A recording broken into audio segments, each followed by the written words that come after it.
তোমরা যারা এইচএসসি 26 ব্যাচে আছো তোমাদের মনের ভিতর এখনই একটা কমন প্রশ্ন আছে, এইচএসসি 26 এইচএসসি 25 অনেকেই হইতে পারে যে ভাইয়া আমার অনেক পড়া জমে গেছে, এখন কি করব? যারা এই অনেক পড়া জমে গেছে প্যাটার্নে আছো তাদের জন্য ছোট্ট কিছু কথা। আমার জন্য অনেক মানে হচ্ছে আমি একটা চ্যাপ্টারে এমসিকিউ পড়ি নাই, আমার কাছে অনেক মানে হচ্ছে আমি একটা চ্যাপ্টারে সিকিউ এমসিকিউ প্র্যাকটিস করি নাই, আমার কাছে অনেক পড়া মানে হচ্ছে আমি বইয়ের ম্যাথগুলো প্র্যাকটিস করি নাই। তো অনেক কথাটা না এক একজনের কাছে এক এক রকম। তুমি যখন এই অনেক কথাটার উত্তর দাও আসলে কারো কাছে কোনো ডেফিনেশন থাকে না। সো তোমার এই অনেক প্রবলেমের সলভ কি? পড়া জমতেই পারে, তুমি লেটে জয়েন করেছো, তুমি এতদিন পড়াশোনা করো নাই, হঠাৎ করে পড়া শুরু করেছো, তোমার সামনে পরীক্ষা, এরকম আরও অনেক কারণ থাকতে পারে।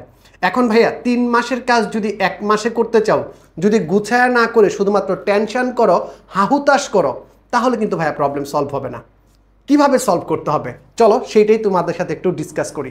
1 নাম্বার স্টেপ, এই অনেকটাকে নাম্বারসে নিয়ে আসো, নাম্বারে নিয়ে আসো। যে ভাই আমার ফিজিক্সের ফর এক্সাম্পল 5টা লেকচার জমে গেছে, ম্যাথের কেমিস্ট্রির 3টা জমছে, ম্যাথের 4টা জমছে, ঠিক আছে? 3 মাসে এতটুকু জমে গেছে, আমি কি সবগুলো শেষ করতে পারবো? না ভাইয়া। তাহলে কি করতে হবে? আমাকে প্রায়োরিটাইজ করতে হবে কোন চ্যাপ্টারগুলো থেকে পরীক্ষায় প্রশ্ন আসবেই, ওই চ্যাপ্টারগুলো আগে পড়তে হবে। এখন তুমি যদি 1 মাসে পড়াশোনা শুরু করে চিন্তা করো যে আমি পরীক্ষায় সব পড়ে যাবো, একদম ফাটায় দিব, তাহলে ভাই তোমাকে 24 ঘন্টায় পড়াশোনা করা লাগবে বা তোমার পড়াশোনা বাড়াইতে হবে। সো এই জায়গার ভিতর প্রথম কাজ হচ্ছে নাম্বারে বের করা, এক্স্যাক্টলি আমার কতটুকু বাকি, এই ডেফিনেশনটা ফিক্স করা। 2 নাম্বার কাজ হচ্ছে তোমার নিজের পড়ার টাইম আলাদা করা। দেখো ভাইয়া, তোমরা একটা জিনিস তোমাদের একটু বলি, তোমরা নিজেদেরকে এত ব্যস্ত করো, কলেজ, অনলাইন ব্যাচ, আবার প্রাইভেটে গিয়ে একটা পড়ো, অনেক জায়গায় নিজেদের এত ব্যস্তই করো যে নিজেরা 1 ঘন্টা সময় পাও না নিজে প্রপার পড়ার মতো, 1টা ঘন্টা সময় পাও না।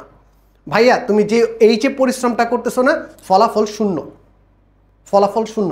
কারণ তুমি যার কাছেই পড়ো না কেন সে তোমাকে পড়াই দিতে পারবে, পড়ে দিতে পারবে না, শিখাই দিতে পারবে, পরীক্ষার খাতায় লিখে দিতে পারবে না। লিখতে হবে তোমাকেই, যার জন্য তোমার নিজের সময় বের করতে হবে। সো তোমার ফ্রি টাইম কোনটা, নিজের পড়ার সময় কোনটা, এটা আগে বের করো। এটা বের করার জন্য আমি সবাইকে বলি সকালে ফজরের পরের যে টাইমটা আছে, নামাজের পরের যে টাইমটা আছে, একদম খুব সুন্দর সময়, সায়েন্টিফিক্যালি প্রুভেন একটা সময়। ওই সময় পড়াশোনা অনেক ভালো হয়। ওই সময়টা মেনটেন করতে পারো কিনা, নিজের স্লিপ সাইকেল ঠিক করো, ঘুমের টাইমটা ঠিক করো, আদারওয়াইজ তুমি পারবা না। এরপর 3 নাম্বার ধাপ, তুমি একটা প্রপার প্ল্যান সাজাও কিভাবে তুমি এই চ্যাপ্টারগুলো শেষ করছো, কিভাবে তুমি এই চ্যাপ্টারগুলো শেষ করছো, এই সপ্তাহে কতটুকু পড়বা, পরের সপ্তাহে কতটুকু পড়বা, এই প্ল্যানটা একদম ধাপে ধাপে সাজাও। কখন পড়বা, আরেকটা বিষয়, কখন পড়বা, কোন 2 ঘন্টা সময়ের ভিতর প্রিভিয়াস পড়া পড়বা, কখন তুমি রেগুলার পড়া পড়বা, এই কাজটা করো। তাহলে ভাইয়া তোমাদের যাদের অনেক পড়া জমে গেছে এই প্রবলেমটা সলভ হয়ে যাবে। যারা ক্লাসে আছো, ক্লাসটা দেখছো, বা যারা ক্লাসটা দেখছো না তাদেরকেও জানাই দিও, নিজেও জেনে নিও। এছাড়া কোনো উপায় নাই, তুমি যত টেনশন করবা সময় নষ্ট হবে, ওয়েস্ট অফ টাইম হবে। ঠিক আছে ভাইয়া, একদম ক্লিয়ার।